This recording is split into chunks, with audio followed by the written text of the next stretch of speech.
Veja no ICL Notícias, segunda edição. Nossa democracia e nossa soberania são inegociáveis.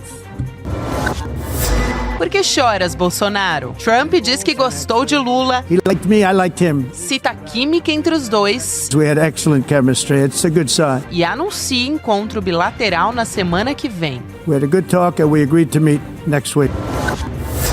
Haddad no ICL. Ministro da Fazenda critica tarifaço. Foi uma ingerência, né, de um país sobre nós. Mas avalia que medida deve cair em breve. Isso vai ser superado porque ele não tem nenhuma base. Dia difícil para o 03. Com a assinatura de Hugo Mota, Câmara rejeita a indicação de Eduardo Bolsonaro como líder da minoria. O ICL Notícias, segunda edição, está no ar.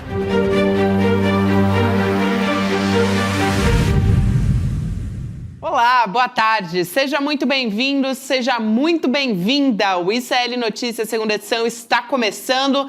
Já estamos ao vivo nos canais do Instituto Conhecimento Liberta, Eduardo Moreira, também no canal da Voz Trabalhadora no YouTube. Boa tarde para você que nos ouve pelo rádio, pela web rádio São João, diretamente de Quixadá, no Ceará, e também na Rádio Cultural, na região da cidade de Torres.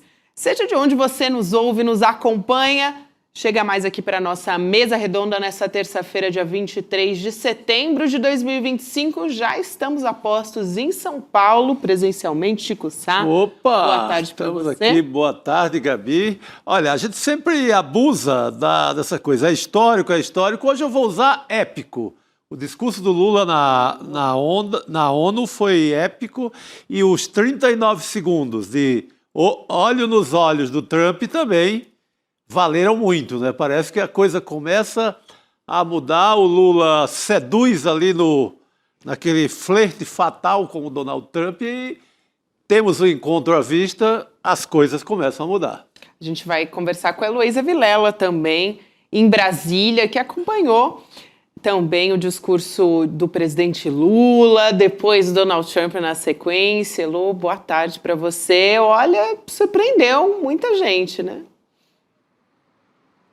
Boa tarde, Gabi. Então, são tantas coisas interessantes, incríveis que o presidente disse, e são tantas coisas absurdas que o Donald Trump falou. Até anunciar que conversou com o Lula para todo mundo ouvir, ele anunciou coisa que nenhum presidente faria em nenhuma outra situação. Mas Trump é Trump, né? Exato, Elo, foi bom você falar isso, porque o Trump, ele estava falando uma série de absurdos enquanto a gente estava acompanhando, enfim, até comentários paralelos sobre isso. E aí, num certo momento, acho que foi a hora que a gente falou, opa, peraí, que foi aquela piscada que ele deu para o presidente Lula, dizendo que tinha encontrado com ele, porque naquela saída de Lula, da abertura, né, que ele fez da Assembleia Geral da ONU, ele teve esse encontro rápido, que é um encontro quase assim, não chega nem a 1 minuto, mas ele chegou a dizer, o Donald Trump, que ele gosta do Lula e que o Lula gosta dele, né? Assim, foi uma coisa... completamente surreal, né? Surreal dentro desse contexto, logo depois do anúncio das sanções, mas é lógico que tem estratégia política por trás disso, a gente vai destrinchar tudo que pode ter.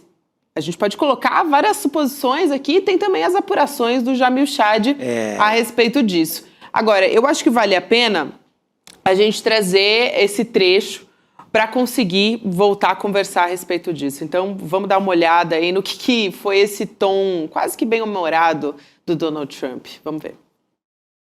I was walking in and the leader of Brazil was walking out. We saw him and I saw him, he saw me, and we embraced.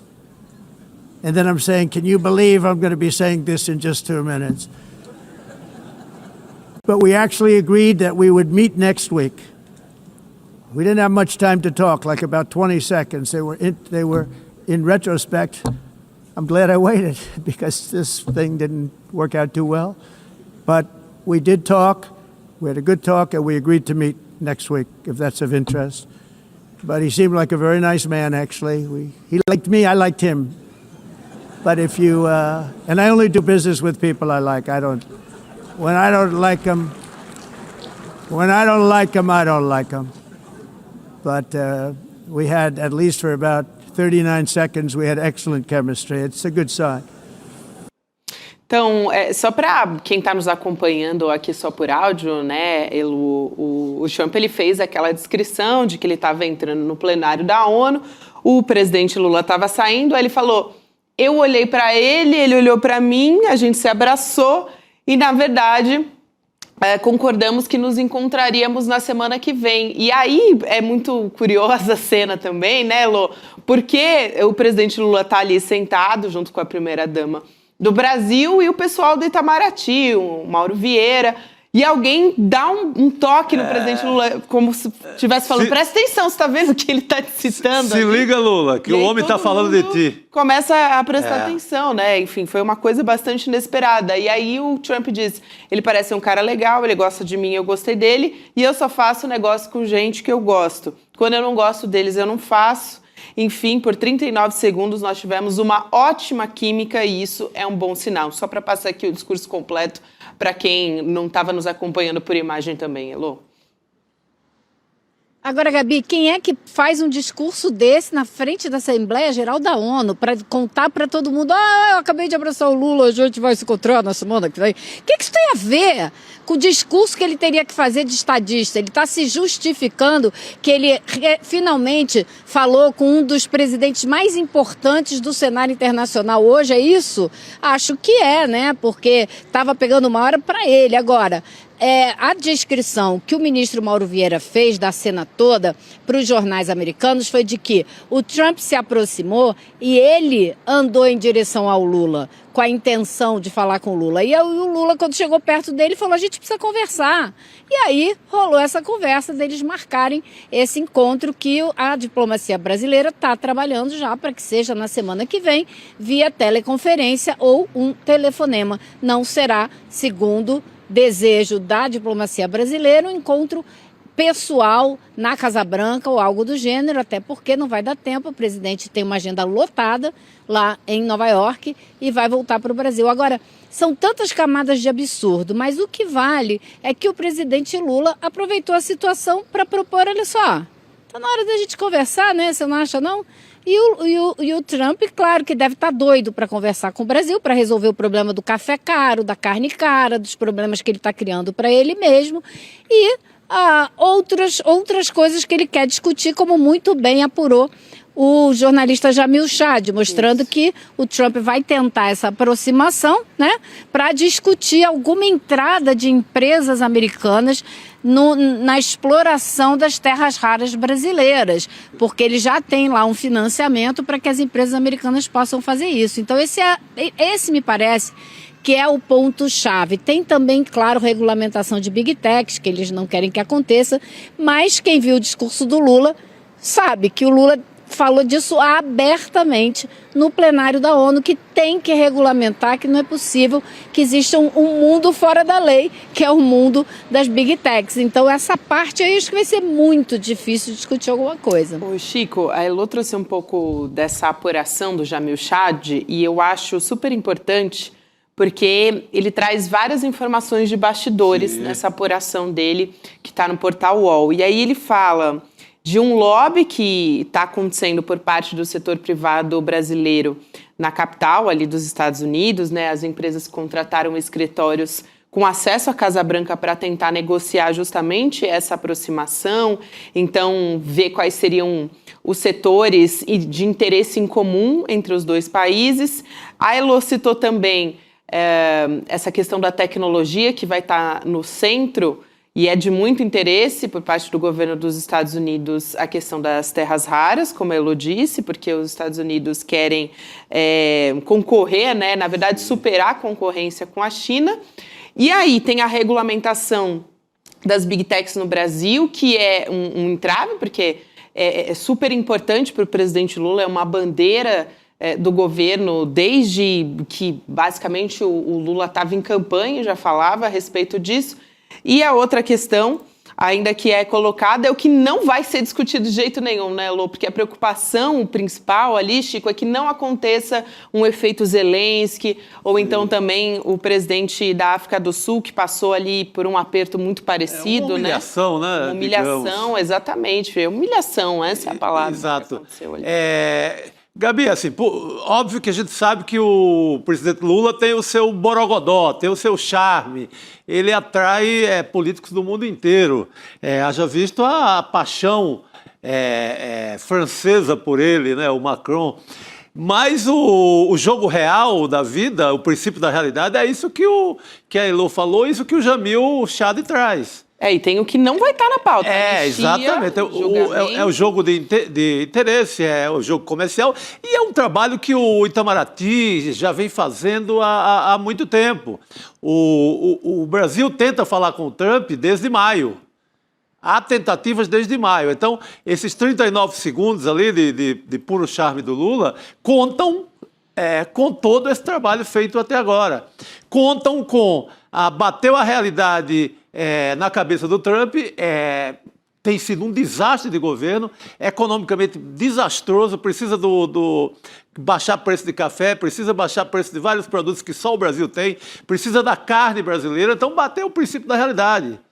E talvez tenha, nesse pacote, eu espero, esteja incluído dar um pé na bunda do Bananinha, dar um pé na bunda do Eduardo Bolsonaro e dizer, olha, a conversa aqui é de gente grande, a conversa aqui é de comércio internacional, a conversa aqui não é essa futrica diária que a gente está atendendo a vocês para caçar visto de mulher de ministro de Supremo e etc.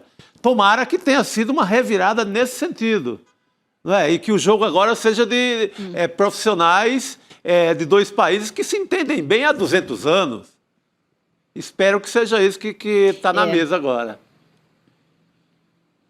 Agora eu acho que tem um ponto muito importante que o Jamil trouxe na coluna dele hoje no UOL, que é quando ele diz que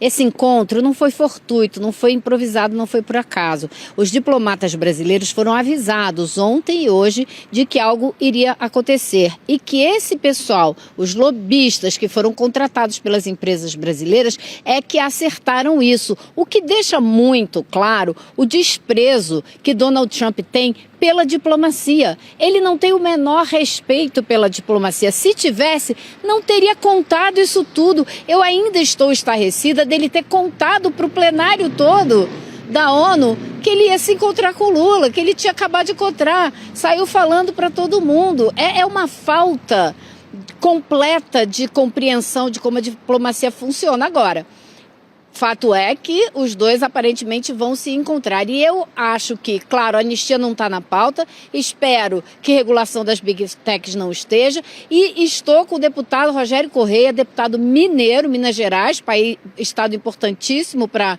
exploração de minérios historicamente no Brasil, que propôs que o Brasil crie a Petrobras das terras raras. Tem que ter uma empresa estatal para que esse recurso, que esses bens sejam explorados de modo a beneficiar a sociedade brasileira como um todo. Não se pode entregar isso para as empresas internacionais. Fundamental essa colocação da Elô e chama muito a atenção ao que a Elô já estava falando no começo da nossa conversa, que é esse discurso do Trump, que é o contrário de um estadista. Ele fez críticas, tem várias informações falsas no discurso dele. Gente, em 2025, ele disse que a China foi responsável por criar o coronavírus, assim. Repetindo, né? Aquela mudança climática, negacionismo climático, dizendo que energia renovável é uma piada. Enfim, é realmente impressionante. Me lembrou muito o que a gente viveu com aquele discurso do Jair Bolsonaro num contexto de pandemia, também numa abertura de Assembleia Geral da ONU. Elô colocando, naquele momento, né, o Brasil estava num lugar de pária internacional. Acho que os Estados Unidos, assistindo isso, me lembrou o constrangimento que eu senti como brasileira assistindo ao discurso do Jair Bolsonaro. É aquela que dá vontade de se esconder debaixo da mesa, né? O cara falando, você tem vontade de se esconder. Os jornais estrangeiros, quer dizer, o Guardian, o New York Times, destacaram uma frase assim horrorosa, xenófoba que ele disse. Ele disse: fechem suas fronteiras, porque seus países estão sendo arruinados, dizendo para o mundo inteiro que a entrada de estrangeiros arruina os países. E por aí vai. Foi uma declaração pior que a outra. Assim, realmente não dá nem para a gente repetir de tão ruim que é. Preconceito de tudo quanto é tipo que você pode imaginar. Agora, Elô, o importante desse discurso do Lula e da reaproximação, assim, pelo menos o sinal entre Estados Unidos e Brasil, é que o Lula não precisou, de forma alguma, se humilhar, nem retirar do discurso Gaza, o genocídio em Gaza. O Lula não precisou tirar a questão dos imigrantes do mundo inteiro, não precisou tirar nada para essa negociação. Não precisou abrir mão de soberania brasileira, nada. É um discurso do Lula como ele faria. Então, é uma reaproximação que não teve uma entrega do Brasil, uma humilhação. O Brasil não ficou de joelhos para que esse olho no olho acontecesse e desse num futuro encontro. Acho que isso também é fundamental, né? Eu acho que é fundamental. Eu queria só chamar aqui mais um trecho, Elô, para você comentar, que ele falando a respeito do genocídio. Mais uma vez, o presidente Lula chamando de genocídio como tem que ser. Então, a gente vai assistir e, na sequência, Elô vai comentar. Vamos lá. Nenhuma situação é mais emblemática do que o uso desproporcional e ilegal da força do que a da Palestina. Os atentados terroristas perpetrados pelo Hamas são indefensáveis sob qualquer ângulo, mas nada, absolutamente nada, justifica o genocídio em curso em Gaza. Ali, sob toneladas de escombros, estão enterradas dezenas de milhares de mulheres e crianças inocentes. Ali também estão sepultados o direito internacional humanitário e o mito da superioridade ética do Ocidente. Este massacre não aconteceria sem a cumplicidade dos que poderiam evitá-lo. Em Gaza, fome é usado como arma de guerra e o deslocamento forçado de populações é praticado impunemente. Foi uma fala muito contundente. Cara, primeiro, antes de mais nada, muito obrigada, presidente Lula, porque você viu que além dele ter dado todos os recados, falou que esse massacre não aconteceria sem a cumplicidade de quem poderia evitá-lo. O recado é direto para o Donald Trump, não é para mais ninguém. E além de dar todos os recados, ele foi muito aplaudido. Então, isso tudo foi dito antes do presidente Donald Trump se encontrar com o Lula por 30 segundos. É como o Chico estava dizendo, ele falou absolutamente tudo que um grande estadista brasileiro precisava falar e o Trump foi lá pedir para encontrar com ele, porque essa é a verdade, né? Ele foi lá querer encontrar com... Então eu acho assim que foi fundamental no momento em que a gente está passando por uma fase mais do que crítica para a sobrevivência do povo palestino na face da terra, o presidente Lula colocou a situação exatamente como ela é. E a responsabilidade pelo que está acontecendo nos ombros de quem tem que carregar essa responsabilidade. Eu queria até aproveitar aqui, já que a gente estava vendo essa fala do presidente Lula. Aliás, a única que foi capaz de criticar o discurso do presidente Lula, foi um discurso fundamental. Aliás, ontem falamos sobre isso, sobre o posicionamento do Brasil, foi gigante ao falar da Palestina. A única foi a CONIB. Eu vi uma manchete sobre isso, achei inacreditável, Elô. Mas não vou aqui nem entrar, conta, né, Gabi? Exatamente, não vou nem entrar nessa questão aqui. É impressionante a insistência de se colocar, enfim, numa Assembleia Geral. Porque agora não é Lula inventou e tirou da cabeça dele, vou chamar de genocídio. Isso. Agora o próprio Lula cita documento da ONU, carimbando, atestando e reconhecendo firma que é genocídio. Não é uma vontade política do Lula, sabe? O mundo inteiro já diz isso. E o aplauso espontâneo que ele recebeu naquela Assembleia, onde estão representados os 190 países da ONU, também fala muito alto, né, Chico? Perfeito. Perfeito, é isso. Tem um momento ali curioso também, a gente está falando aqui da Assembleia Geral, Elo, antes da gente entrar na entrevista do ministro Fernando Haddad, que veio no N1 hoje de manhã, eu queria colocar aqui uma imagem curiosa, que foi aquela do Trump na escada rolante, bem na hora que ele foi subir com a primeira-dama dos Estados Unidos, a Melania. A escada rolante quebrou e aí ficou aquele constrangimento, eles continuaram O teleprompter dele quebrou também, né? Que é aquele letreiro que passa na frente ali, para facilitar a leitura do discurso, também quebrou. É um dia meio esquisito para o Trump. Os desesperados da extrema-direita estão dizendo que são os infiltrados esquerdistas na ONU que fizeram com que a escada parasse, que quebraram o teleprompter do Trump na hora em que ele ia falar. E ele ameaçou. Você viu que ele ameaçou. Na hora que o teleprompter quebrou, ele abriu o papel, começou a ler e falou: não tem nada não. Quem fez isso vai pagar. Olha, não, vai na Assembleia Geral da ONU, vai sobrar para o estagiário, coitado. É impressionante, mas foram assim, energias que rolaram ali no entorno do Donald Trump. Agora, a gente está falando dele, vale a pena resgatar essa entrevista que a gente trouxe nessa manhã, até aqui o ICL, presencialmente, o ministro da Fazenda, o Fernando Haddad, ele falou sobre o tarifaço dos Estados Unidos contra o Brasil, uma entrevista exclusiva que ele deu aqui para o N1, e ele disse que essa reação dos Estados Unidos não tem base política e, aliás, e nem econômica. Então, a gente tem o trecho dessa fala do Haddad, para a gente entender todo esse contexto, a gente vai colocar e volta a conversar. Vamos lá. Foi uma ingerência, né, de um país sobre nós, num assunto que não é nem do Executivo, é da Justiça, né? É a Justiça que está reagindo a Magnitsky, a esse tipo de intromissão descabida, na minha opinião. E eu acredito que o presidente tem sido muito sóbrio. Você não vê bravata, você não vê...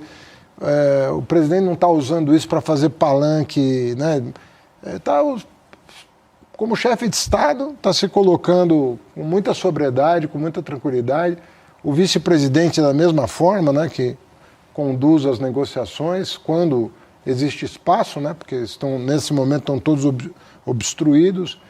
Mas eu acredito que, passada essa fase aguda que nós estamos vivendo, né, que é o julgamento, daqui a pouco sai a decisão, a publicação da decisão, eu acredito que isso vai ser superado porque não tem nenhuma base, né, nem política, nem econômica.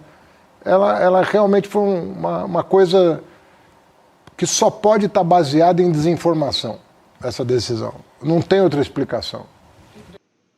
Aí a Lua fala do Fernando Haddad.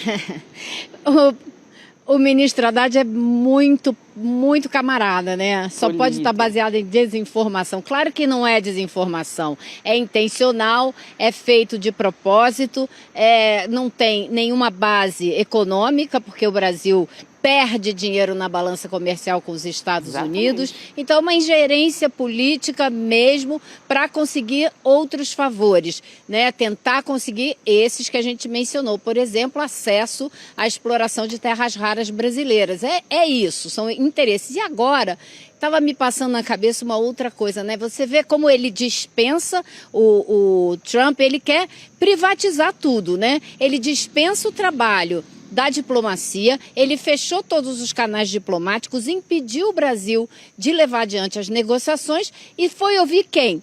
Foi ouvir lobista, que é pago por empresas interessadas em explorar essa ou aquela área econômica no Brasil. Então é tudo negócio para alguém ganhar dinheiro até a negociação que devia ser no canal diplomático. Perfeito. Agora, essa questão da mineração, né, de terras raras, ela acompanha o relacionamento Brasil-Estados Unidos há muito tempo. Em 64, no golpe de 64, por exemplo, os Estados Unidos ganharam as empresas, as multinacionais norte-americanas ganharam muitas terras para explorar ouro, minério de ferro, ganharam quase Minas Gerais inteira. Ali, a partir do lobby de um cidadão chamado Roberto Campos, que é pai do ex-ministro do Banco Central, esse senhor ali com outros brasileiros entreguistas deram assim de mão beijadas para muitas empresas multinacionais, quase metade das minas mineiras, para ser mais redundante. Então é um assunto que a gente deve ter muito cuidado. Se eu fosse do governo, eu criaria imediatamente não sei se uma autarquia, não sei burocraticamente o que seria, para cuidar somente dessa questão das terras raras. E ter o maior cuidado do mundo, porque o gavião está de olho. O gavião não, a águia da Casa Branca está de olho.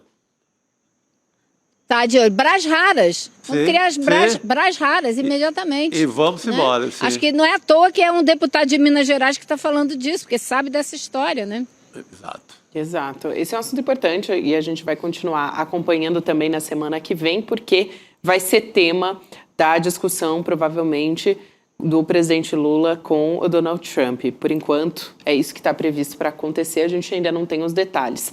Agora, Elô, tem uma outra história aqui que a gente tem que trazer, olhando especificamente para o nosso Congresso Nacional, que a gente estava esperando muito que acontecesse, que era pautar a discussão, o projeto da isenção do imposto de renda para quem ganha até R$5.000 por mês. Então, a gente teve uma notícia agora à tarde, agora há pouco, o presidente da Câmara, Hugo Motta, postou na rede social dele que o projeto vai ser votado na semana que vem na Câmara dos Deputados. Então, ele disse que vai ser na quarta-feira, dia 1º de outubro, esse projeto sob relatoria do Arthur Lira, ex-presidente da Câmara.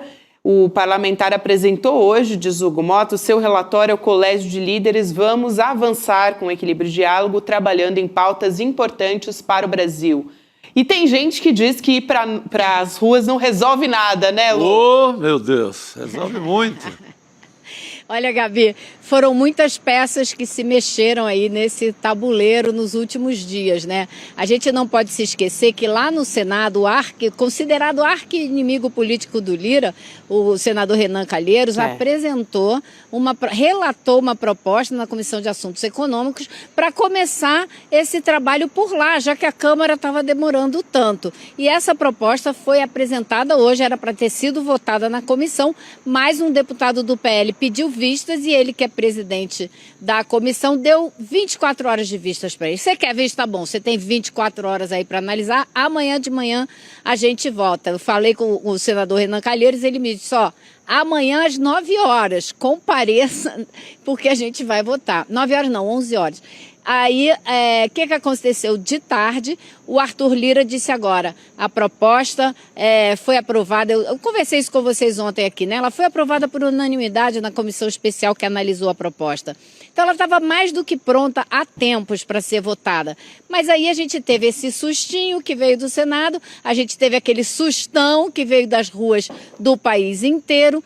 Inclusive, no estado do presidente da Câmara, Hugo Motta, as manifestações foram muito grandes, especialmente na capital do estado. Então, um conjunto de coisas aconteceu e eles resolveram que estava na hora de botar esse projeto em votação o quanto antes. A briga toda, gente, vai ser na hora das emendas que serão feitas ao projeto. Do jeito que ele está hoje, ele está dando a isenção, como o governo propôs, e tirando do andar de cima para compensar a isenção do andar de baixo. O problema vai ser se essa isenção, tirando lá de cima, será mantida no texto na hora que for para discussão na Câmara dos Deputados. Essa vai ser a grande batalha, o que a gente vai ter que ficar de olho daqui para frente. Mas tem que ficar, porque é isso que as ruas pediram. Querem menos injustiça tributária. O pessoal que ganha muito pagar um pouquinho, para o pessoal que ganha muito pouco não precisar de pagar. Vamos ver se vai ser mantido, de lá que tem que sair, né, Chico? Não tem outro lugar. Não tem outro lugar. Mas a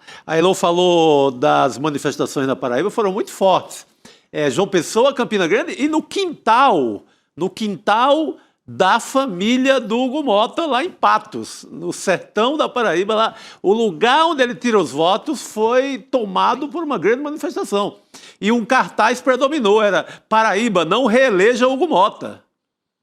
Isso dominou todo o Estado. Foi quase uma manifestação à parte.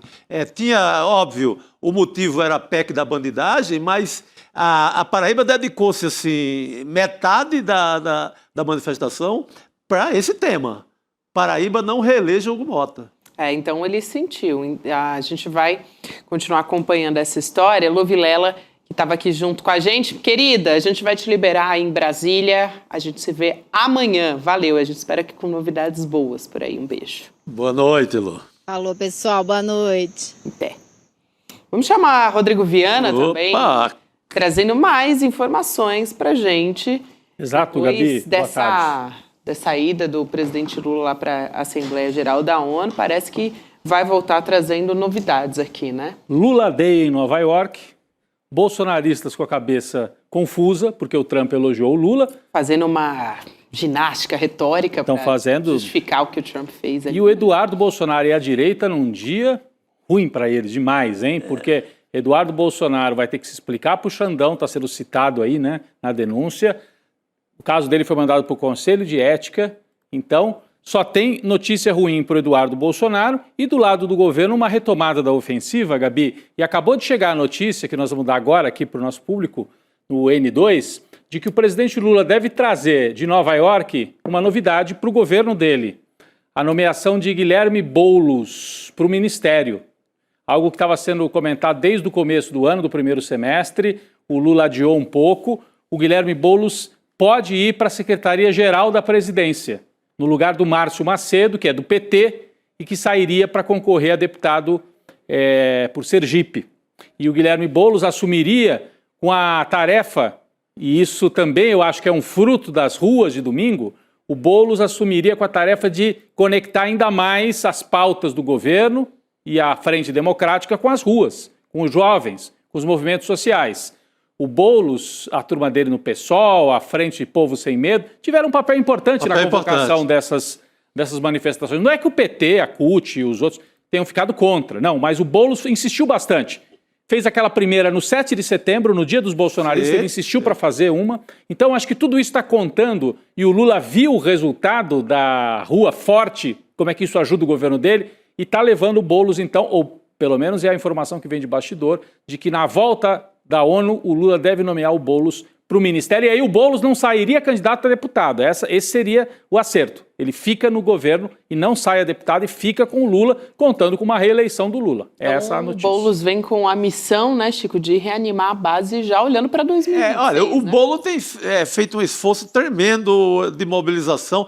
O ensaio para o domingo passado agora foi muito feito pela turma do Boulos aqui em São Paulo. Tem que justiça seja feita, assim.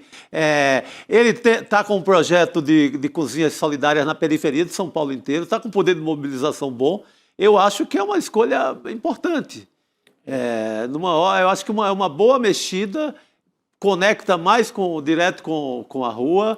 É um futuro candidato forte em São Paulo para qualquer cargo, porque tem uma herança de várias eleições. Então é uma decisão muito acertada. Eu acho que mobiliza, mexe e dá uma sacudida ali no Palácio, né? Eu acho que sim. Renova. É uma renovação de quadros, né? O Boulos é jovem ainda, né, comparando com outras lideranças que estão por lá, e no momento que o Centrão fica fazendo uma espécie de uma chantagem, olha, vamos abandonar o governo, o Lula, em vez de ficar no desespero, o Lula acena para a esquerda, né? Um aceno para a esquerda e diz, vou me conectar mais com as ruas. Então, vocês que se cuidem, é mais ou menos isso. E aposta num quadro, pensando em esquerda brasileira, assim, no futuro, o Lula aposta que está formando... não sei se o sucessor imediato, mas um quadro de sucessão dele mesmo. Perfeito. É por aí. O Boulos sempre foi visto ali como alguém que podia ser um sucessor natural do Lula, está lá perto do homem. Então é interessante a nomeação dele. É isso. Importante. Agora vamos ver quando é que o presidente Lula vai formalizar esse anúncio. É informação de bastidor, por enquanto. Por enquanto é de bastidor que a gente traz aqui a respeito dessa volta do presidente Lula depois de um dia icônico, como disse Chico Sá, nessa abertura da Assembleia Geral da ONU. E a gente segue aqui acompanhando. Mais cedo também a gente estava falando, Rodrigo, trouxe até um trecho dessa fala do ministro Fernando Haddad sobre a taxação.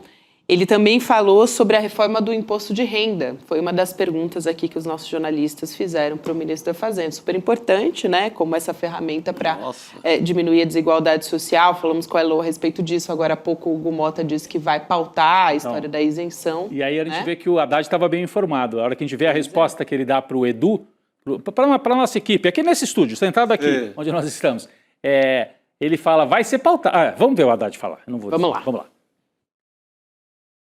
Às vezes me perguntam, essa questão da reforma do imposto de renda não é muito pequeno?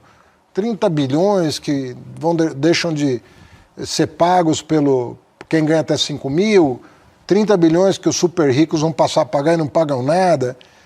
É a primeira vez que o Estado brasileiro começa a mexer no tema da desigualdade. Uma coisa é combater miséria, uma coisa é tirar o Brasil do mapa da fome. Super importante. E o presidente Lula, pela segunda vez, está fazendo isso, tirando o Brasil do mapa da fome. Agora, o tema da desigualdade, convenhamos, nós raramente tocamos. Então, a gente ouviu esse trecho. Eu queria trazer uma informação também para quem está nos acompanhando aqui em primeira mão, hein, que o Guilherme Boulos, futuro ministro, ao que tudo indica, pelas informações de bastidores que a gente traz, vai ser o entrevistado no Série Notícias, primeira edição, a partir das 8 horas da manhã. Então... Quem sabe ele não confirma amanhã, né? Porque... Bate o martelo, ó. Por enquanto está circulando em Brasília, saíram algumas manchetes, né? Agora há pouco antes da gente entrar no ar com essa informação. Mas me chama a atenção que o Haddad, quando foi perguntado sobre o imposto de renda, além de falar sobre essa ferramenta de taxar os ricos para fazer um pouco de justiça tributária no Brasil, perguntado, quando é que fica, né? Quando é que vai ser aprovado o projeto do imposto de renda? Ele disse, outubro o presidente assina, mas com tanta convicção que ele falou aqui para o Edu, ele provavelmente já tinha sido avisado pelo Hugo Mota que vai pautar o tema amanhã. Porque quando o Haddad deu a entrevista, aqui 9 horas da manhã, o Hugo Mota não tinha anunciado ainda que pautaria o imposto de renda para amanhã, inclusive estava sob pressão do Senado, como explicou a Elo agora há pouco. Se o Hugo Mota não pautasse, o Senado ia atropelar e ia fazer pelo Senado. Então ele foi pressionado pelo Senado, né, e pela conjuntura toda de povo na rua, cobrado, e tomou a sua decisão. E o Haddad estava sabendo, porque falou com toda a certeza aqui para o ICL, em primeiríssima mão aqui para o Edu e toda a nossa equipe. Muito bem, então a gente vai continuar acompanhando. Amanhã, fica ligado no N1, a partir das 8 horas a gente traz entrevista com o Guilherme Boulos, quem sabe confirmando com a gente ao vivo. E estamos aqui conversando sobre essa importância de diminuição da desigualdade no país, de ter que tirar do andar de cima para conseguir equilibrar, para conseguir avançar com essa questão da isenção do imposto de renda para quem está no andar de baixo, para quem ganha até R$5.000 por mês. Então, acho que vale a pena a gente lembrar que nesse domingo a gente tem um curso sobre liberdade financeira aqui. E aí é para... abarcando aqui não só quem ganha muito dinheiro, o nosso pouco dinheiro. Já também. Pensando nesse dinheirinho que vai sobrar da isenção, você faz o curso, já vai ficar sabendo onde colocar esse dinheirinho. É isso, não é para os super ricos esse curso não, é para você que está nos acompanhando aí. Vai em cln2.com.br, deixa o seu e-mail lá que você recebe o aviso de que o nosso curso online gratuito está começando, vai ser no dia 28, que é um domingo, né? Domingo agora, 8 horas da noite. E aí você vai aprender o mais importante, né, as melhores estratégias para você saber aonde colocar, aonde cuidar do seu dinheiro, conquistar a sua autonomia financeira, que é fundamental, né? Você vai ficar ali preparado para naquela conversa com o teu gerente. O gerente às vezes coloca ali uma zarapuca, uma coisa ali. Os seguros. Você vai chegar rebatendo já. Os seguros que não são investimento nem nada, mas você cai ali no papo furado. O dinheiro fica preso um ano. Que não é um papo do coitado do gerente, né? É um papo lá do dono do banco que quer aplicar na gente. Então, o Edu evita a gente cair nessas ciladas. É isso. Isso aí. Vamos voltar a falar do discurso na Assembleia Geral da ONU, e não só do discurso, né, gente? De todos os bastidores da política que rolaram por ali hoje também. A gente vai conversar com o analista de Relações Internacionais, o Pedro Costa Júnior. Professor, um prazer te receber aqui mais uma vez. Boa noite, bem-vindo. Bem-vindo. Satisfação revê-la, Gabriela. Obrigado, Rodrigo. Obrigado, Chico, o maior brasileiro de todos os tempos. Pô, Pedro, assim eu me dou bem. Concordo, hein? Assina embaixo dessa afirmação aí do professor. E, professor, a gente vai começar falando um pouco dessa sinalização do discurso do Trump, que tem várias possibilidades desse caminho. O Jamil Chad trouxe uma apuração de bastidor muito interessante, de que, na verdade, já se esperava essa tentativa de aproximação por parte do governo dos Estados Unidos e a gente ainda não sabe que estratégia política é essa. Se é realmente o Donald Trump tentando essa aproximação por interesse em terras raras, por exemplo, como apurou o Jamil, questões de regulamentação das plataformas digitais aqui no Brasil, ou se também tem um risco de cair no efeito Zelensky ou também no presidente da África do Sul, que é uma preocupação do nosso Itamaraty, né? Perfeito, Gabi. Vamos dizer o seguinte, o Trump fez o L. Ele fez o L nas Nações Unidas e diante do mundo todo. Veja, o presidente Lula, ele é um animal político no sentido aristotélico. E o Trump é um businessman, é um homem de negócios e um homem muito instintivo. Ele age por negócios de maneira instintiva. O velho Ulisses Guimarães sempre repetia que a política ela é feita olhos nos olhos. É a política do afeto, é a política presencial. Quando eles se encontraram, deu match, deu química. O próprio presidente Trump disse isso. Eu gostei dele e ele gostou de mim. Então, a princípio, nós estamos falando de 30 segundos que podem mudar o curso das relações internacionais entre esses dois países, entre Brasil e Estados Unidos, no que diz respeito ao tarifaço. Porque, veja, o Trump é quem decide tudo ali. Tudo passa por ele. Tudo vem por ele. Se dependesse dos seus asseclas, se dependesse do secretário de Estado, Marco Rubio, do Pete Hegseth, secretário de Defesa, agora secretário de Guerra, certamente as coisas continuariam como estão. Mas sendo o Trump esse sujeito, que já mostrou isso desde o primeiro mandato, esse sujeito que age por instintivo, né? E o presidente Lula, com o carisma que tem, essa coisa pode se reverter sim. Eu acredito numa reversão com relação a isso. Não digo que vai ser fácil, não digo que é certa, mas eu digo que é possível. Abriu-se uma janela que até então estava fechada. Que se não são esse encontro de 30 segundos, isso não teria nenhuma chance de mudar. Claro, como ressaltou o Jamil, pode ser uma arapuca, né? Digamos assim, uma tocaia, como se diz aqui em Minas Gerais. E o presidente Lula sabe disso. O presidente Lula é escolado, o presidente Lula tem casca. O presidente Lula não vai cair, digamos, como um cordeiro indo para o matadouro. Agora, o mais importante é que o presidente Lula ele se deu bem com todos os presidentes estadunidenses, enquanto ele, presidente Lula, foi presidente. Inclusive com os mais improváveis. Vamos lembrar de George W. Bush, um republicano, um cowboy, que falava como xerife do mundo, que fez as guerras ao terror, as guerras eternas dos Estados Unidos do Oriente Médio. Lula ia na tribuna e criticava essas guerras. E era um companheiro de Bush. Ele chamava o Bush de companheiro. E também ele teve boas relações com Biden, agora no final, e muito próximas, na verdade. E claro, também não vamos esquecer que o Obama, né, chamou o Lula de o cara. Ele é o cara. Então isso é uma habilidade política, Gabi, do presidente Lula, que não pode ser desconsiderada. Então eu acredito que nesse tete-a-tete com Trump, coisas podem acontecer, já estão acontecendo. É preciso deixar as barbas de molho, mas a gente tem uma brecha importante aí. Eu não sei se vocês querem perguntar a respeito da Assembleia Geral da ONU, mas eu queria trazer um trecho, uma fala do presidente Lula falando sobre soberania. Foi um discurso muito forte. A gente traz aqui algumas falas, vamos assistir. Vamos lá. Não há justificativa para as medidas unilaterais e arbitrárias contra as nossas instituições e nossa economia. A agressão contra a independência do Poder Judiciário é inaceitável. Esta ingerência em assuntos internos conta com o auxílio de uma extrema-direita subserviente e saudosa de antigas hegemonias. Falsos patriotas arquitetam e promovem publicamente ações contra o Brasil. não há pacificação com impunidade. Há poucos dias, e pela primeira vez em 525 anos de nossa história, um ex-chefe de Estado foi condenado por atentar contra o Estado democrático de direito. Foi investigado, indiciado e julgado, e responsabilizado pelos seus atos em um processo minucioso. Teve amplo direito de defesa, prerrogativa que as ditaduras negam às suas vítimas. Diante dos olhos do mundo, o Brasil deu um recado a todos os candidatos autocratas e àqueles que os apoiam. Nossa democracia e nossa soberania são inegociáveis.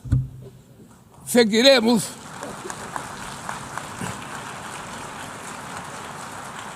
Eu achei um discurso muito bem escrito, né, Gabi? Muito bem... É claro que é o jeito do Lula falar, mas muito bem construído, Sim. né? Eu Assim, até fui ler depois, que o Itamaraty publica depois Claro. o discurso, né, para quem quiser acompanhar.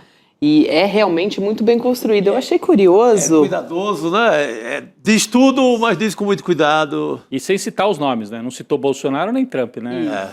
Ontem a gente conversava aqui com o Jamil Chad, não sei se vocês se lembram, o Chico, o Rodrigo, o professor está aqui também, e o Jamil ele disse, olha, essas sanções são uma tentativa de constrangimento contra a delegação brasileira, está chegando ali na Assembleia da ONU e já ter a notícia de que vistos foram ali revogados, enfim, teve também a sanção especificamente contra a esposa do Alexandre de Moraes, contra a rede financeira do Alexandre de Moraes.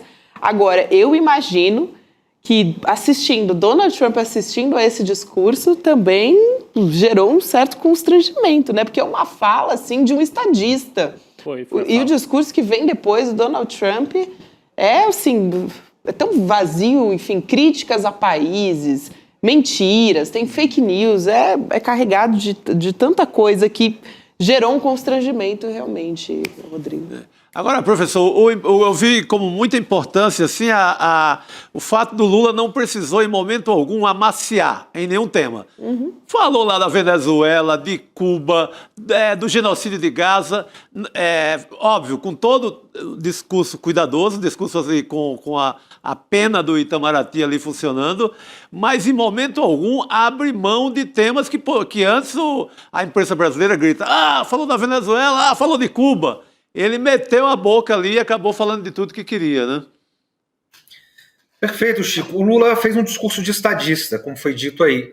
Veja, se a gente puder sintetizar em 3 pontos o discurso do presidente Lula, ele defendeu soberania, democracia e multilateralismo. Foram esses os 3 eixos do discurso do presidente Lula.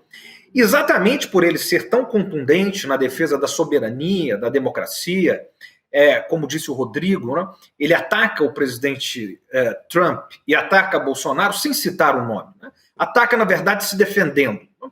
E, curiosamente, né, talvez essa aproximação que o Trump busca do presidente Lula agora tenha a ver exatamente com essa postura. Porque Trump não respeita vassalos. Trump não respeita quem se ajoelha diante dele. Pelo contrário, ele respeita aqueles que falam de igual para igual, aqueles que desafiam ele e que sabem negociar. Então isso é um motivo de valor. Ou seja, mesmo depois desse discurso contundente, o Trump faz a fala de aproximação com o presidente Lula. E isso vale para outros momentos da história, né? Como, por exemplo, nós dissemos lá no governo Bush, o presidente Lula não aliviava para as guerras que o Bush fazia, para as ações unilaterais do Bush na época, e eles tinham uma boa relação, mas é decorrente exatamente disso, não é a despeito disso. É porque, em média, né, os presidentes estadunidenses, eles respeitam aqueles que colocam orgulho, que colocam limite diante deles. É assim que funciona. Os outros eles desprezam completamente. Agora, importante, né, um conflito muito grande entre os 2 discursos. Né? O Trump, né, perdão, ele basicamente fez um discurso contra a energia verde, contra a transição energética, contra as mudanças climáticas, para se preparar para as mudanças climáticas. Inclusive, ele citou a Alemanha, que diz que vai por um bom caminho, que até o antigo governo alemão a Alemanha era um exemplo na Europa de transição energética para energia verde. Que, na verdade, isso foi um péssimo exemplo. Mas que, a partir desse novo governo, a Alemanha voltou a praticar energia nuclear, a queimar carvão, petróleo, enfim, e gás, né, com esse tipo de energia suja, não renovável. E o presidente Lula fez o contrário. Convocou os países do mundo todo a se comprometerem com a transição energética, se comprometerem com a energia verde, se comprometerem com a COP 30, que vai ser agora. O presidente Lula chamou essa COP lá de a COP da verdade, abrindo aspas, presidente Lula, ipsis literis. Ele disse, essa vai ser a COP da verdade.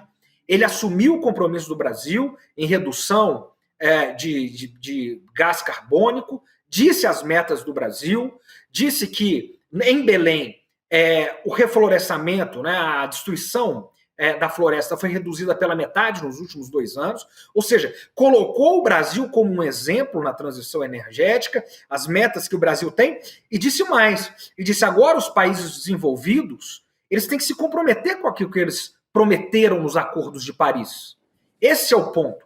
E ele joga a luz para essa COP, que nós vamos presidir aqui em Belém do Pará, que, segundo ele, será a COP da verdade, completamente contrário ao que Trump fez. Perfeito. Bom. Muito bom, professor. No coração, né, da Amazônia. Importantíssimo essa sua colocação aqui também, ao contrário do Trump, que estava ali fazendo negacionismo em relação ao meio ambiente, mais uma vez, né? Agora, tem um outro trecho do discurso do Lula que a gente traz aqui, que a respeito do genocídio em Gaza, em defesa também da criação do Estado palestino. Então, a gente traz agora mais essa fala aqui do presidente Lula para voltar a conversar. Vamos lá. O povo palestino corre o risco de desaparecer. Só sobreviverá como um Estado independente integrado à comunidade internacional. Esta é a solução defendida por mais de 150 membros da ONU, reafirmada ontem aqui, neste mesmo plenário, mas obstruída por um único veto. É lamentável que o presidente Mahmoud Abbas tenha sido impedido pelo país anfitrião de ocupar a bancada da Palestina nesse momento histórico. Aí, não sei se o professor quer comentar, porque tem um movimento maior, né, acontecendo de vários países, não é só agora, como disse o Chico agora há pouco, né, não é o presidente Lula, como as manchetes estampavam antes, né, Lula afirma que há genocídio, enfim, não é o presidente Lula, ele está referendado por um posicionamento oficial da ONU agora. Perfeito, Gabi, porque, veja, o presidente Lula, inclusive, foi aplaudido nesse momento, ele foi aplaudido 6 vezes durante o discurso. É um discurso de menos de 15 minutos, ele foi aplaudido 6 vezes. O Trump falou mais de 1 hora, cerca de 1 hora, e foi aplaudido 2 vezes. Então, nós vemos os efeitos, né, na comunidade internacional das falas de um e de outro.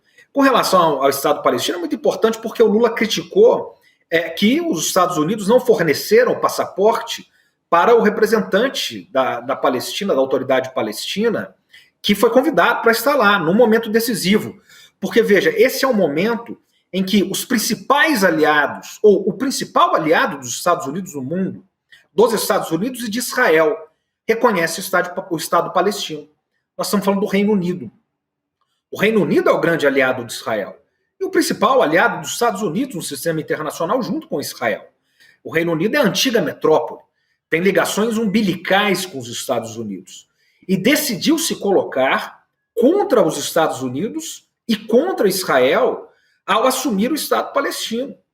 E tem uma grande influência no antigo Império Anglo-Saxão.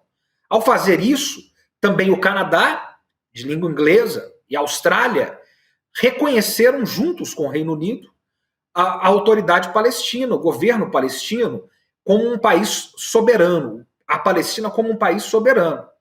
E junto com isso abre espaço, porque o Reino Unido é um dos principais países da Europa, se não o principal. Junto com isso, abre espaço para que outros países que já tinham essa iniciativa, mas faltava espaço para fazer, pudessem reconhecer também o Estado palestino. É o caso de Portugal, que também passou a reconhecer. E outro Estado fundamental que reconheceu agora, tudo isso de ontem para hoje, que reconheceu a Palestina como Estado soberano, foi a França. Portanto, agora, dos 5 membros do Conselho de Segurança das Nações Unidas, 4 reconhecem o Estado palestino como Estado soberano. A França e o Reino Unido, que o fizeram agora, e, claro, a Rússia e a China, que já tinham feito antes. A esmagadora maioria da Assembleia Geral das Nações Unidas, cerca de 156 países, ou seja, mais de 80% dos países, já o fizeram, já reconhecem. O Brasil, desde 2010, claro, reconhece a Palestina como Estado soberano. Quem é decisivo para que o Estado palestino não seja reconhecido? Aquele que veta no Conselho de Segurança, que tem poder de veto, para que ele não seja reconhecido. Os Estados Unidos de Trump. E o Lula falou isso com todas as leis, não citou os Estados Unidos, mas disse isso, que 150 países reconhecem e que é injusto que o Estado palestino não possa existir porque tem um país, um representante vetando. Isso estava no discurso do Lula, assim como estava também, Chico, não sei se você quer falar da Palestina, mas eu queria só apontar também um momento que eu achei bastante emocionante, quando o Lula lembrou, né, a morte de 2 personalidades aqui do mundo, mas da América Latina, de origem, né, os dois, Pepe Mujica, né, o ex-presidente uruguaio, que é um ícone mundial hoje, né, virou um ícone mundial, e o Papa Francisco, argentino. Então, aqui do Prata, os nossos vizinhos, os dois, né, um da Argentina, outro uruguaio. Ele disse, se os dois estivessem por aqui, provavelmente usariam esta tribuna para lembrar algumas coisas. Que podemos vencer os falsos profetas e os oligarcas que exploram o medo e monetizam o ódio. Então, mais um ataque bastante duro às redes sociais, né? Direto para as Big Techs. Direto para as Big Techs, falando que o Mujica e o Papa Francisco certamente se somariam a isso. E ele fala várias outras coisas, vários outros princípios que Mujica e o Papa provavelmente certamente defenderiam se estivessem lá na tribuna na ONU também, Chico. Não, eu vou emendar na que você citou as Big Techs. Eu creio que também essa tentativa de reaproximação da Casa Branca via Trump aí, professor, talvez tenha muito olho nessa possibilidade de regulamentação de Big Techs no Brasil. Talvez seja essa pauta é muito prioritária para a Casa Branca, né? Uhum. Eles ainda são muito magoados com o que a Europa fez com as Big Techs e querem evitar a todo custo no Brasil. O Jamil cita na coluna dele terras raras e também Big Techs. Mas eu creio que nessa hora o Lula ataca diretamente essa pauta, não, professor? Perfeito, Chico. Veja, o presidente Lula, ele comprou uma briga, né? Na verdade ele se defende uma briga contra os setores mais poderosos do mundo. Primeiro, o Departamento de Estado dos Estados Unidos, que vem escolher o Brasil para ser o país mais tarifado do mundo. É Brasil e Índia. 50% os 2 países mais tarifados do mundo. Veja, o Brasil não tem sentido nenhum, é um país latino-americano, é um país tradicionalmente amigo dos Estados Unidos, tem uma relação de amizade de 200 anos, mais de 200 anos. E, segundo lugar, o presidente Lula e o governo Lula acabou comprando uma briga com as Big Techs, que se fala hoje, Chico, uma expressão que é o tecnofeudalismo. Nós temos meia dúzia de oligarcas que controlam essas Big Techs, todos aqueles que estavam presentes ali na posse do Trump. Se a gente recuperar essa foto, nós vamos ver o que é o tecnofeudalismo. E o presidente Lula, obviamente, com o Supremo Tribunal Federal, junto com setores da sociedade brasileira organizada, compraram a briga com as Big Techs. E compraram a briga com o capital financeiro, com as bandeiras de cartão de crédito, com relação à defesa do PIX. Então, veja, você comprar uma briga com o Império Americano, digamos assim, para usar o Muniz Bandeira, né? O Departamento de Estado, comprar uma briga com as Big Techs, os grandes bilionários do mundo, e com o capital financeiro, simultaneamente, e conseguir se defender e sair relativamente bem dessa briga simultânea, é uma coisa extraordinária, é um feito que vai ser estudado, depois durante décadas. Então, certamente, tem os interesses das Big Techs. O que corrobora isso, Chico, é que ontem, segunda-feira, na residência do presidente Lula, lá em Nova York, né, que é para o presidente, né, que é onde ele fica hospedado, o presidente Lula recebeu o dono do TikTok. Ele foi lá e eles conversaram. Vamos lembrar que a questão do TikTok teve presente no jantar Lula-Xi Jinping. Exato. E depois o Xi Jinping mandou auxiliares aqui para ver justamente a questão do TikTok. Eles estiveram juntos e o TikTok está sendo negociado nos Estados Unidos nesse momento. A pressão é tão grande que o TikTok é chinês, a parte chinesa vai poder ficar com 20% só da sociedade do TikTok nos Estados Unidos. Os outros 80% vão ser comercializados para empresários da Big Tech norte-americanos. Então essa é uma questão central, é uma questão fulcral que, assim como as terras raras, que o Brasil é o segundo maior produtor, segundo maior reserva de terras raras do mundo, atrás só da China, passa por esses interesses. Mas, de qualquer maneira, Jamil, eu quero ressaltar que hoje é um dia de trunfo. Como eu brinquei aqui no começo, o Trump fez o L. Por que isso é tão importante? Porque, obviamente, o ídolo dos bolsonaristas é o Trump. Sim. O Trump, no seu discurso, ele não cita Bolsonaro nenhuma vez, mas ele cita Lula. E cita que gostou do Lula. Isso na cabeça, eles podem vender o discurso que for, mas isso dá veja, o meu ídolo, o meu bezerro de ouro, abre a boca para dizer que ele gosta do meu arqui-inimigo número 1. Percebe? Então isso mexe nas hordas aqui, ideológicas, no tabuleiro aqui geopolítico, aqui político nacional, de uma maneira não desprezível. O Eduardo Bolsonaro saiu, né, com uma fala dizendo que isso aí é a genialidade do Trump na negociação. Levou os caras a essa ginástica louca, tentar justificar. Claramente ficaram assim meio... E agora, o que a gente diz, né? Então vamos dizer que o Trump é um gênio que está atraindo o Lula para a mesa de negociação e vai dar um nó no Lula na negociação. O Trump pode ser um bom negociador, certamente porque está acostumado a passar o rolo compressor em cima de todo mundo. O Lula fez negociação a vida inteira também, né? Então, se achar que só a mãe do Trump fez um cara malandro e os outros são todos otários, não é um bom negócio. O resto do mundo é otário. O resto do mundo é otário. Aliás, o Lula de hoje lembrou muito o Lula da Vila Euclides, o Lula grande negociador, o Lula sindicalista. Porque saía para o confronto verbal e depois negociava. Sim, é assim que se negocia, né? Também. Senão você não é respeitado, né, Gabi? O Trump, pelo jeito, como disse o professor, é uma frase muito boa, né? O Trump não respeita vassalos. Agora, é interessante esse posicionamento aí, tanto do Paulo Figueiredo quanto do Eduardo, porque, no fim das contas, os bolsonaristas, pelo menos esse clã mais próximo do Jair Bolsonaro, deve estar incomodado, porque, pelo que disse o Jamil Chad, a anistia não está na pauta e, aliás, é uma demanda, não está nessa conversa entre o presidente Lula e o Donald Trump, né? Então, eu queria entender um pouco como é que tá para a extrema-direita. Ontem até o Chico falou, né? Eu acho que o Trump não aguenta mais. Caras, todo dia, solta meu pai, né? Solta meu pai e o Trump deixa eu cuidar das Big Techs, meu filho, é o que me interessa, né? Mas, Gabi, essa é uma estratégia do Trump, né? Eu estudei o trumpismo no meu doutorado, vai sair um livro aí até o fim do ano, né? E a arte da negociação, que é a bíblia do Trump e dos trumpistas, que é aquele manual dele, o livro best-seller dele, chama A Arte da Negociação. Ele dá lá 3 leis que movem, né, o estilo de negociação dele.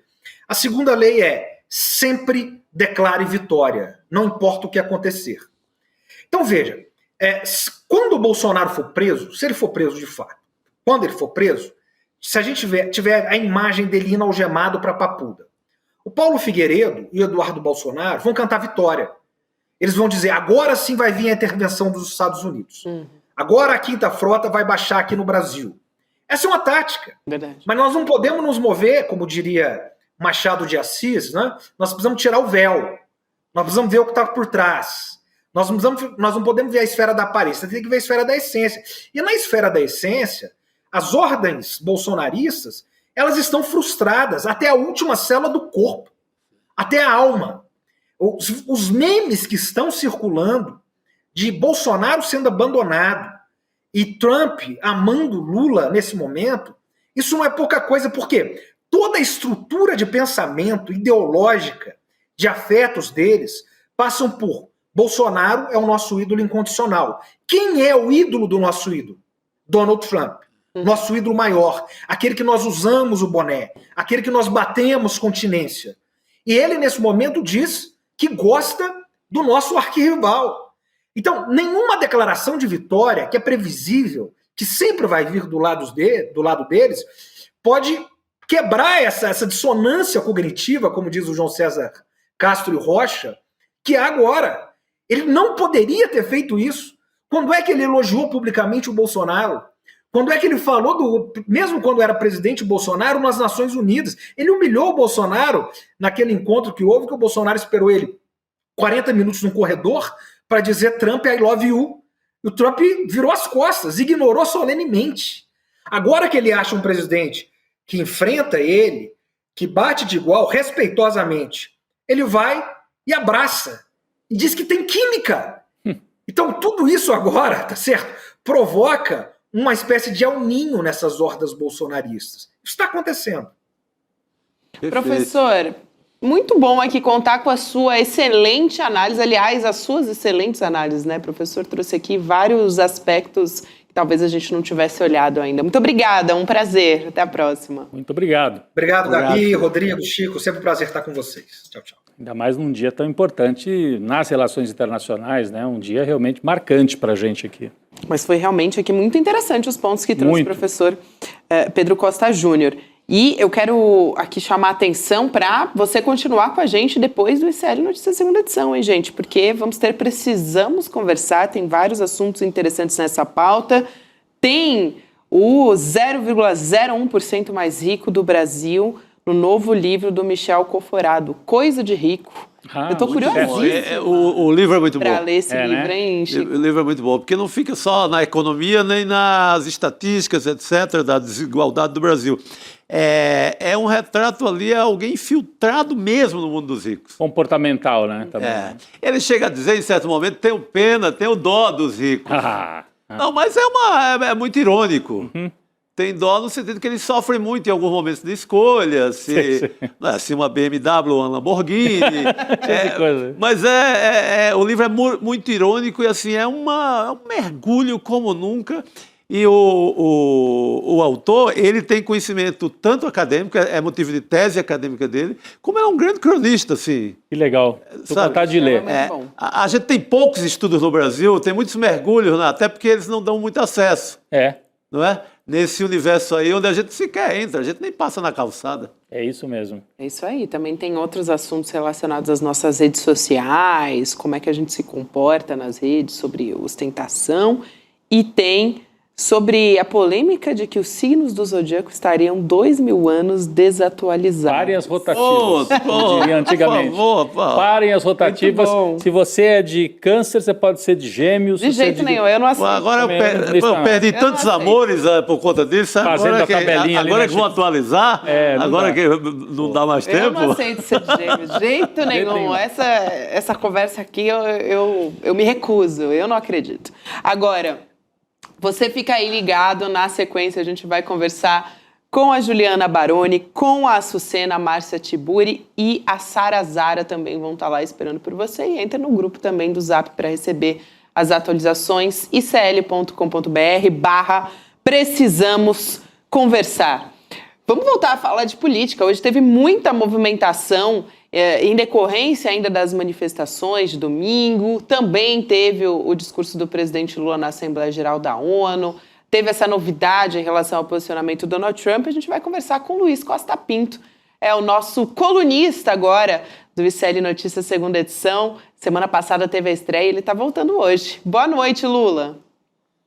Boa noite, Gabi, Rodrigo, Chico. É um prazer estar aqui. Eu, como virginiano, apesar de estar 2000 anos atrasado, né? E como virginiano, vi que por causa da quantidade de assuntos, a fila andou aqui, o relógio foi para frente, então vamos cortar só alguns, a parte, né, de discurso da ONU, vamos limar aqui só com uma novidade, que é desse momento agora. O New York Times acabou de soltar uma reportagem sobre a performance do Lula e do Trump na ONU. E a manchete é: Trump baixa o tom com o Brasil após o forte discurso de Lula. Né? Então, a leitura do New York Times é exatamente essa que nós estamos fazendo e que foi a percepção que todo mundo teve. O Trump estava absolutamente perdido, né, ali no púlpito, né, não só porque o teleprompter não funcionava no início, a escada rolante não tinha funcionado, tinha algum troll, né, tinha algum troll lá na sala de controle da ONU, né? E o discurso do presidente Lula foi espetacular. Agora, Lula, você até me mandou mais cedo, o Lula me mandou mais cedo, se o Trump estava meio perdido, que dirá dos bolsonaristas nesse dia, hein, Luiz Costa Pinto? Como é que ficaram os bolsonaristas depois de assistir o ídolo deles fazer um elogio ao Lula? Claro, é tática de negociação, mas não deixa de ser desagradável para a turma aqui do Brasil. É uma mudança gigante, né, de qualquer maneira. Né? Estão perdidinhos nesse momento. Olha, estão perdidos e toda a movimentação. O Eduardo Bolsonaro deu uma entrevista, você até trouxe mais cedo, né, no Esquenta, Rodrigo, a entrevista que ele deu no Metrópolis, absolutamente perdido, né, procurando canais de comunicação, e o Eduardo Bolsonaro está mais perdido ainda porque o Hugo Mota, presidente da Câmara, deu andamento ao processo de cassação dele. Eles perderam o argumento de ter o Trump ao lado deles, o argumento da perseguição internacional que o Brasil sofreria a partir dos Estados Unidos, né? Com tudo que aconteceu hoje. E o Hugo Mota, eu quero entrar nesse assunto, o Hugo Mota começou a ter uma reação, né, às ruas do domingo. As ruas do domingo foram muito fortes e mudou completamente o estado de coisas dentro da Câmara dos Deputados e dentro do Congresso, né? Já está claro, como a gente dizia, aliás, desde a quinta-feira passada, sexta-feira, que a PEC da bandidagem não passará, né? Será barrada no Senado, e também está claro que aquele movimento que eles fizeram de mudar a anistia para uma revisão de penas e trazendo o Michel Temer e o Aécio Neves para o centro da ribalta, restaurando, o Chico fez um artigo sobre isso ao longo da semana, restaurando esses dois personagens deletérios, né, da história brasileira, também foi por água abaixo, porque o Aécio e o Temer tentaram roubar até o protagonismo do Davi Alcolumbre, né, que é o verdadeiro autor da ideia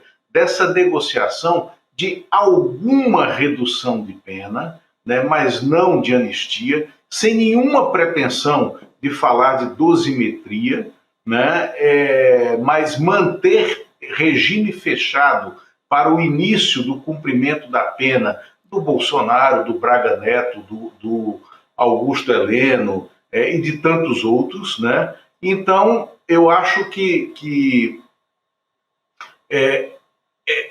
esse momento do Hugo Mota, né, mudou completamente o ambiente dentro do Congresso. Ele hoje começou a receber umas bordoadas do Sóstenes Cavalcante, ele decidiu, né, sustar o processo de maquiagem da liderança da minoria que tinha sido entregue pelo PL ao Eduardo Bolsonaro, e também criar essa punição que é muito pouco tempo, a punição de 30 dias de suspensão a 3 deputados que foram integrantes, mas não apenas eles, daquele badernaço parlamentar, né, que aconteceu no início desse processo de uma tentativa de reviravolta durante o julgamento do núcleo crucial do golpe, uma tentativa de reviravolta da oposição de extrema-direita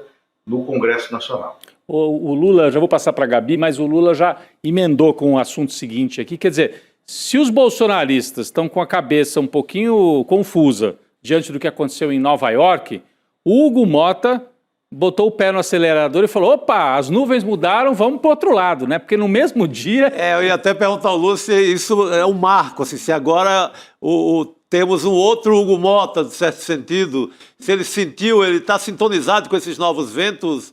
Lula, você que sabe ler a política de Brasília, ou é só um surto? Eu acho só que falta uma contextualização aqui, gente. Eu já vou passar para o Lula. Boa, bota ordem na casa. Mas é para isso aí. Quem chegou agora e não sabe ainda o quanto que avançou essa questão do Eduardo na Câmara, né? Porque de manhã teve a história do Hugo Mota falar não vai ser líder da minoria coisa nenhuma, que foi uma tentativa, uma manobra que eles fizeram semana passada.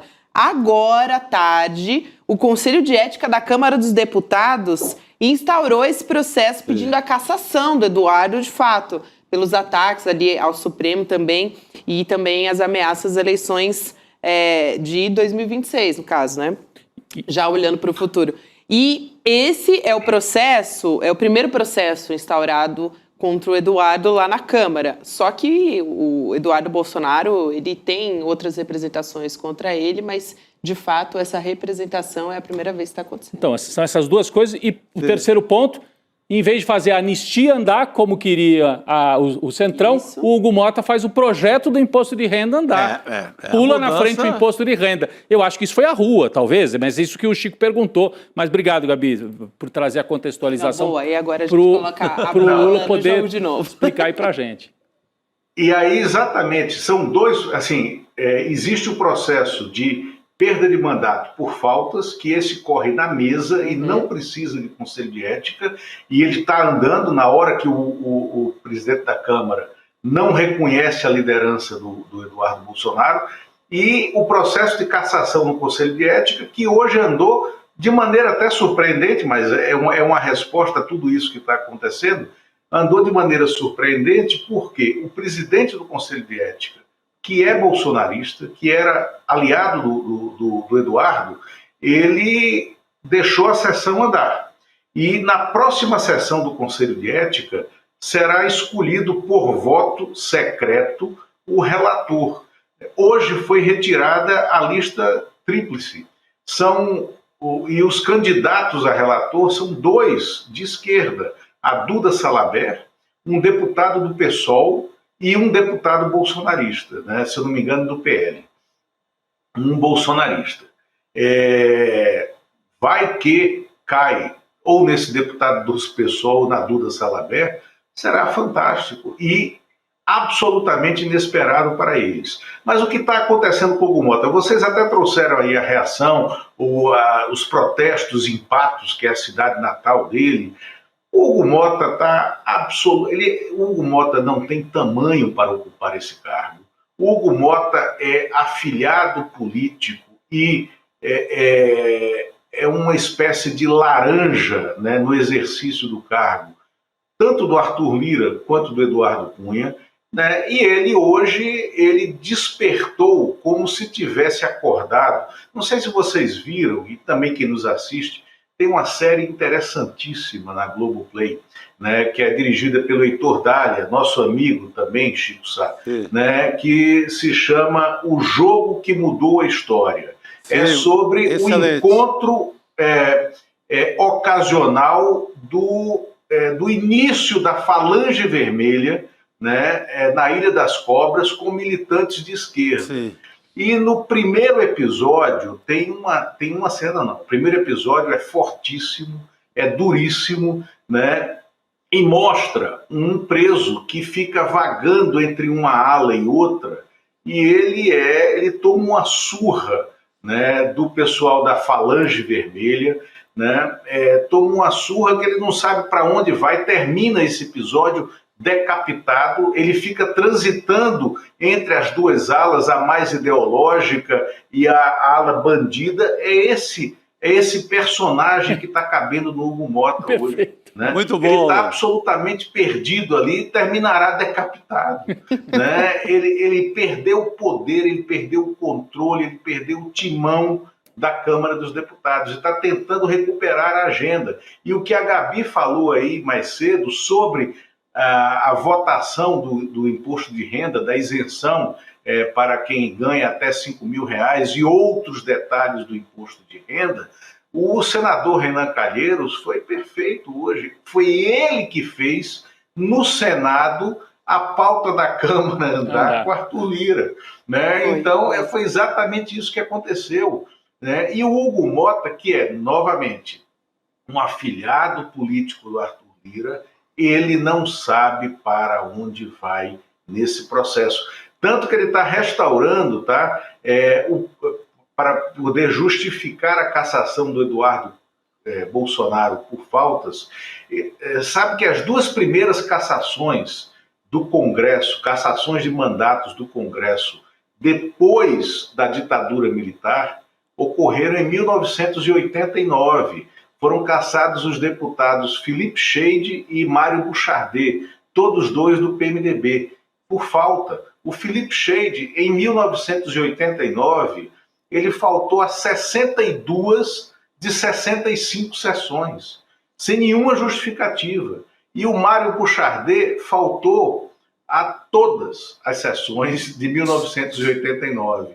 E depois tentou reaver o mandato no Supremo, né? E não conseguindo, ele pediu uma indenização de 30 milhões de dólares à Câmara dos Deputados pela cassação. Óbvio que também não conseguiu. Então, esse processo já está restaurado pela consultoria legislativa da Câmara e é o que vai fundamentar os argumentos da mesa para a perda de mandato do Eduardo Bolsonaro por falta. E aí vem uma questão que ele falou na entrevista ao Metrópolis.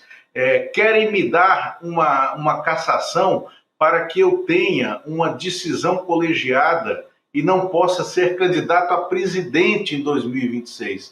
Porque é isso, a lei da ficha limpa, ela institui que quem tiver cassação em órgão colegiado não pode ser candidato a nada por 8 anos, né? Fica inelegível. Então, o Eduardo Bolsonaro caminha para a inelegibilidade também igual ao Eduardo Bolsonaro.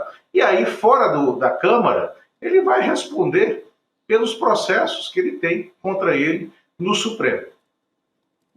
Eu queria puxar aqui também, reforçar essa questão que o Lula estava falando sobre o Senado, de como foi o movimento que veio ali do Renan Calheiros, né? Porque a Comissão de Constituição e Justiça ali do Senado marcou para amanhã a votação da PEC da bandidagem, especificamente. Então, é um outro assunto que a gente tem que ficar de olho ali no Senado Federal, né? E como é que a manifestação vai se refletir por lá também, porque a expectativa, o Lula já falou sobre isso também, assim, rapidamente, mas é de cair realmente essa história por lá, né? O Otto Alencar, o presidente da CCJ, já disse que a proposta deve ser rejeitada. E aí tem essa questão, enfim, de parlamentares que já publicaram vídeos dizendo que se arrependem, ou enfim, dando desculpas para terem votado a favor da PEC. E essa questão da CCJ também é interessante olhar como estratégia política, porque a CCJ dá uma atrasadinha, né, Lula, antes da votação no plenário acontecer de fato. E é lá que essa proposta tem que ser rejeitada de verdade. Mas não pode matar já na CCJ? Não pode matar na CCJ? Se tiver caráter terminativo, o Lula entende mais disso, não é isso? Não, nesse caso não tem, porque é uma PEC, não tem caráter terminativo, mas a CCJ ela vai aprovar um parecer pela rejeição, né? E são 27 votos na CCJ, eu acho que a PEC da bandidagem não terá 4 dos 27 votos, tá? Ou seja, ela vai ser rejeitada, vai ser aprovado o relatório do senador Alessandro Vieira, que é pelo arquivamento da proposta por mais de 20, 21 votos, né? Em 27 possíveis. E aí, o regimento diz que, uma vez rejeitado o parecer na CCJ, ele só vai a plenário se o presidente do Senado quiser e chamar, né? Mas eu acho que ainda assim o Davi Alcolumbre vai chamar, né, a votação em plenário. Por quê? Porque você está caminhando para ter hoje, né, seguramente 2/3 do plenário já contrários à a PEC da bandidagem, do plenário do Senado, onde houve até o surgimento de alguns votos da extrema-direita contra ela, né? A senadora Damares Alves, né, ela fez um discurso muito forte, dialogando com o senador Fabiano Contarato na semana passada, e absolutamente contrário à PEC da bandidagem, porque ela mexe num universo que é também muito caro a Damares, aos eleitores da Damares Alves, né? Então, a derrota vai ser acachapante, e aí, uma vez derrotado num ano legislativo, uma proposta de emenda constitucional, ela só pode ressurgir no ano seguinte, né? Então,